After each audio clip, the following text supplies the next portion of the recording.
अरे माँ, आप यहाँ बैठी हैं। आज मैं अपने काम में व्यस्त रहूँगा, तो आप शीला के नाश्ते का, खाने पीने का ध्यान रखना।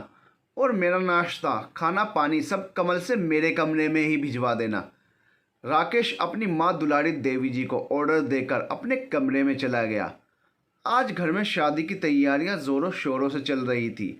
सुबह से ही मेहमानों के आने का तांता लगा हुआ था। कमल भाग भाग कर सभी मेहमानों का स्वागत कर रहा था। अरे विभा जी, आप आ गई। कमल खुशी से बोलते हुए उनके पैर छूने लगा और उनका सामान उठाकर अंदर ले गया। विभा ने मुंह बनाया। अभी तक कमल में अकल नहीं आई। ये शादी का घर है, जरा ढंग के कपड़े पहन लेता, गंवार का गंवार ही रहेगा। पढ़ लिख लेता तो थोड़ी अकल आ जाती। लग ही नहीं रहा है कि अपने सगे भाई की शादी का काम निपटा रहा है। बिल्कुल नौकर जैसा लग रहा है। जरा भी स्मार्टनेस नहीं है। पढ़ी लिखी प्रोफेसर विभा ने अपनी माँ से कहा तो वो गुस्से हो गई। हाँ, तू भी उसका मजाक बना ले। एक तो वो सबके लिए भाग दौड़ कर काम करता है और तू है कि उसको ही दोष दे रही है। वो तेरे पढ़े लिखे दोनों भाई तो अभी तक भी नहीं आए। आकर मिल तो लेते। आखिर बहन इतनी दूर से आई है। तभी कमल फिर हाथ में ठंडा शरबत लिए हाजिर हो जाता है। विभा जी, ये शरबत पी लो, आप गर्मी में आए हो। मैं इतने आपके लिए खाना लगवा देता हूँ। और वो गिलास पकड़कर दौड़ा चला गया। विभा की नज़रें अपने से छोटे भाई को ढूंढ रही थी, जिसकी शादी हो रही थी और जो पेशे से डॉक्टर था। थोड़ी देर बाद दीपक आता है। उसे देखकर विभा की आंखें चमक जाती हैं और वो उसे ढेरों आशीर्वाद देती है। तुम तो इस खानदान के असली दीपक हो। तुमने तो मम्मी पापा का नाम रोशन कर दिया। तुम एक दिन बहुत ऊंचे जाओगे। तभी कमल फिर से आ जाता है। छोटे, तू भी शरबत पी ले, गर्मी लग रही होगी। मंझले भैया, आप बस जीवन भर सबको शरबत ही पिलाते रहना और इसी में आपकी ज़िंदगी कट जाएगी। और दोनों बहन भाई उस पर हंसने लगे। कमल ने कुछ नहीं कहा। वो अपने से छोटे भाई की शादी की तैयारियों में व्यस्त हो रहा था। अभी कितने सारे काम बाकी हैं, सब काम का भार उस पर ही है। सबसे बड़े राकेश भैया इंजीनियर हैं, जो सुबह से कमरे में बंद होकर ज़रूरी मीटिंग कर रहे हैं और उन्हें कमरे में ही चाय, नाश्ता और खाने पकड़ाने की जिम्मेदारी कमल पर ही है। वहीं उनकी पत्नी शीला सुबह पार्लर जाकर आई है और अब मेहंदी लगवा रही है। वो भी कमल को दौड़ा रही है। कभी लहंगा प्रेस वाले के यहाँ से लाना है तो कभी गजरा लाना है, ताकि वो शाम को महिला संगीत में अच्छे से तैयार हो सकें। वैसे मेहंदी की रस्म कल हो गई थी, पर शीला आज सुबह ही मायके से वापस आई थी। कहने को ससुराल शादी में आई थी, पर वो आते ही मायके चली गई। ससुराल के कामकाज से उसे कोई लेना देना नहीं था। विभा भी कॉलेज में प्रोफेसर है, तो उसके यहाँ परीक्षाएं चल रही थी। बड़ी मुश्किल से 2 दिन की छुट्टी लेकर आई थी। वैसे भी शादियां आजकल 2 दिन की ही होती हैं। ये तो पहले का ज़माना था, जब बहन बेटियां 15 दिन पहले शादियों में आती थी। रात को संगीत के लिए सब तैयार हो गए। कमल ने भी नए कपड़े पहन लिए। अरे कमल, मेरी नई चप्पल टूट गई है और अब मैं फंक्शन में कैसे जाऊंगी? तू पहले इसे ठीक करवा कर ले आ। विभा ने कमल को चप्पल देते हुए कहा।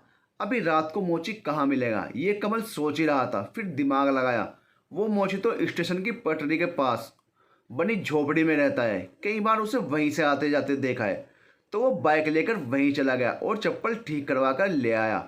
महिला संगीत में पहुंचा ही था कि राकेश ने कहा, तुझे तेरी भाभी बुला रही हैं। वो उनके पास दौड़ कर गया तो वो बोली, ये मेरी चचेरी बहन है, ये खाना नहीं खा पा रही है। तुम इसके बच्चे को संभाल लो ताकि ये शादी में अच्छे से मज़े कर पाए। कमल ने बड़ी देर तक उसे संभाला। तभी वहाँ 2 महिलाएं जो पड़ोसन थी वो मजाक करने लगी। कमल, तेरी शादी तो हुई नहीं और बच्चा भी हो गया, और हंसने लगी। तो कमल झेंप गया। बेचारा सब भाई बहनों में कम पढ़ा लिखा है और काम धंधा भी खास नहीं करता है। भाई बहन के पीछे नौकर बनकर घूमता रहता है। जाने इसकी शादी कब होगी। इससे छोटे भाई की भी कल शादी हो जाएगी। दुलारी भाभी का नालायक बेटा घर पर ही पड़ा रहता है, जैसे नौकर हो। उन सभी की बातें दुलारी जी आते वक्त सुन लेती हैं। उन्हें अपने मंझले बेटे पर दया आती है और वो ज़्यादा पढ़ा लिखा भी नहीं है, बस इसीलिए वो चिंतित रहती हैं। उनके 4 बच्चे हैं। कमल को छोड़कर बाकी सब अच्छे से पढ़ लिख कर कमा रहे हैं। सबकी शादियां भी हो गई हैं और दीपक की भी हो जाएगी। सबके घर परिवार बस रहे हैं और कमल की अभी नौकरी और धंधे का भी पता नहीं है। कमल यूं तो घर के सभी काम दौड़कर कर लेता था, पर वो ऐसा कोई काम नहीं कर सकता था जिससे वो कमा सके। सभी भाई बहन उसे टोकते रहते थे, ताना देते रहते थे। ये दुलारी जी को सहन नहीं होता था। वो मन ही मन कुढ़ती रहती थी, सोचती थी इसका ब्याह करवा दे, पर इस बेकार और बेरोजगार को कौन अपनी बेटी देगा। दुलारी जी के पति भी ये कहते कहते इस दुनिया से चले गए, पर कमल कभी किसी काम धंधे में लग नहीं पाया। अब वो और दुलारी जी घर में रहते और वो पति की पेंशन से अपना और कमल का पेट पालती है। अब सब भाई बहन को कमल अखरने लगा था। वो उसे ताना देते रहते थे कि कब तक बैठकर खाएगा, कब कमाएगा और कब जीवन में कुछ करेगा। सब अपने जीवन में बस गए थे। दीपक भी शादी करके अपनी पत्नी संग शहर चला गया था और गांव के उस बड़े से घर में कोई आना नहीं चाहता था। राकेश और विभा की भी अपनी ही दुनिया थी। विभा, जीजी इस बार राखी पर गांव आ जाइए, बड़े महीनों से आपसे मिलने का मन कर रहा है। पर विभा नहीं जाती है क्योंकि उसे पता था मंझला भाई कुछ कमाता तो है नहीं, तो राखी पर ज़्यादा कुछ नहीं दे पाएगा। और वो दोनों भाइयों के पास चली जाती है जो वहीं शहर में रहते हैं। वो अचानक वहां जाती है पर देखती है दोनों के घरों में ताला लगा हुआ है। फ़ोन करने पर मालूम हुआ था कि दोनों भाई परिवार सहित घूमने गए थे। लंबी छुट्टियां पड़ रही थी तो उन्होंने प्रोग्राम बना लिया। राखी वाले दिन भी ये लोग घूमने चले गए। इन्हें यह भी एहसास नहीं हुआ कि हमारी बहन आएगी। विभा वहीं खड़ी खड़ी सोच में डूब गई। विभा ने फिर से दोनों भाइयों को फ़ोन लगाया और उनसे आने को कहा तो भाइयों ने साफ इनकार कर डाला। अभी हम लोग आने वाले नहीं हैं, राखी तुम कभी भी बांध देना, लेकिन ऐसा घूमने का मौका बार बार थोड़ा ही ना मिलता है। दोनों भाइयों ने यह कहकर फ़ोन पटक दिया। विभा के दिल पर इस बात का गहरा असर पड़ा। वो जिन भाइयों पर जान देती थी उनकी पढ़ाई का विभा को भी बहुत घमंड था। उन्हें देख देख जीती वो ही भाई राखी को भूल गए और कमल ने 4 दिन पहले फ़ोन कर दिया। वही कमल जिस पर वह हर वक्त तानों का अंबार लगाए रखती थी, उसको कम नज़र समझती थी। चंद रुपयों के लिए उस भाई के यहाँ जाना पसंद नहीं किया जो सच्चे दिल से अपनी बहन से प्यार करता है। उसकी आंखों में आंसू आ गए। उसे तुरंत अपनी गलती का एहसास हो गया था। वह बिना देर किए तुरंत बस पकड़कर गांव चली गई। घर पहुंचते ही उसने जब कमल को देखा तो आज उसे कमल गवारू नहीं लग रहा था, अपना सबसे प्यारा भाई लग रहा था, क्योंकि वो उसके आगे पीछे घूम रहा था। उसने विभा से राखी बंधवाई और उसे एक कुर्ती दी जिसे देखकर उसे आश्चर्य हुआ। जी जी, आप ऐसे ही कपड़े पहनते हो ना, तो इसलिए आपके लिए शहर गया था। जब लाया था कुर्ती साधारण थी, पर आज विभा को वो भी बहुत कीमती लग रही थी। आज कमल का प्यार और मासूमियत गंवार नहीं लग रही थी। आज उसकी बातों और हंसी में उसे अपनेपन का एहसास हो रहा था। उसे एहसास हो रहा था कि केवल नाम बड़ा और पैसे पास होने से ही इंसान बड़ा नहीं होता है। बड़ा इंसान तब होता है जब उसका मन बड़ा हो। उसकी आंखों में आंसू के कतरे बहने लगे। दुलारी जी भी अपने बेटे के प्रति बेटी का व्यवहार देखकर बहुत खुश हो रही थी और उन्होंने उसके लिए लड़की तलाशने को कहा। तभी खबर आई कि गांव में पंडित जी की अचानक मृत्यु हो गई है, तो उनकी बेटी लक्ष्मी अकेली रह गई है। दुलारी जी वहां गई। सारे क्रियाक्रम होने के बाद उन्होंने लक्ष्मी को अपने बेटे कमल के लिए पत्नी चुन लिया। दोनों बेटे को खबर पहुंचा दी पर वो नहीं आए। फिर मंदिर में ही उनके फेरे करवा दिए। विभा खुश हो रही थी, आखिर उसके भाई का भी घर बस गया। विभा के सामने ही उसके भाई कमल का विवाह हो गया।